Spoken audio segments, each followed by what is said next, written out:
दिवंगत नेते गोपीनाथ मुंडे यांच्या घरी कधी काळी घरकाम करणारा वाल्मिक कराड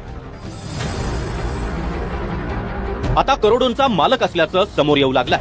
पक्षाच्या कोणत्याही पदावर नसताना कराडनं जमवलेल्या मायेचा तपशील थक्क करणारा आहे। गोपीनाथ मुंडे आणि धनंजय मुंडे राजकारणात वेगवेगळे झाल्यानंतर वाल्मिक कराड धनंजय मुंडेंसोबत गेला।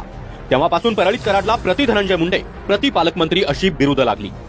धनंजय मुंडेंसाठी कराड किती महत्वाचे आहेत याचं उत्तर गेल्या दसरा मेळाव्यात पंकजा मुंडे यांनीच दिलं। सुरेश धस यांच्या दाव्यानुसार वाल्मिक कराडची बीडमध्ये 50 एकर जमीन आहे, बार्शी तालुक्यामध्ये 45 एकर, सोनपेठ तालुक्यात 50 एकरच्या आसपास, माजलगावच्या शिर्शी पारगावात देखील 40 ते 50 एकर, पुण्यातील मगरपट्टा सिटीत फ्लॅटचा एक अख्खा फ्लोअर, याशिवाय धनंजय मुंडेंसोबत अनेक व्यवसायात पार्टनरशिप आहे। दमानियांच्या आरोपानुसार वाल्मिक कराडचे केस, वडवणी, बीड आणि परळी या ठिकाणी 4 ते 5 वाईन शॉप आहेत। या दुकानांचा प्रत्येकी भाव 5 कोटी इतका आहे। या माहितीसाठी दमानियांनी राज्याच्या उत्पादन शुल्क विभागाकडून माहिती मागवली होती। उत्पादन शुल्क विभागानं वाईन शॉपच्या दुकानांची यादी दिली आहे, मात्र मालकांची नावं दिलेली नव्हती। नंतर दुसऱ्या दिवशी दमानियांना एक गुप्तपत्र प्राप्त झालं, ज्यामध्ये दुकानांच्या यादीसह मालकांच्या नावाचा देखील उल्लेख होता।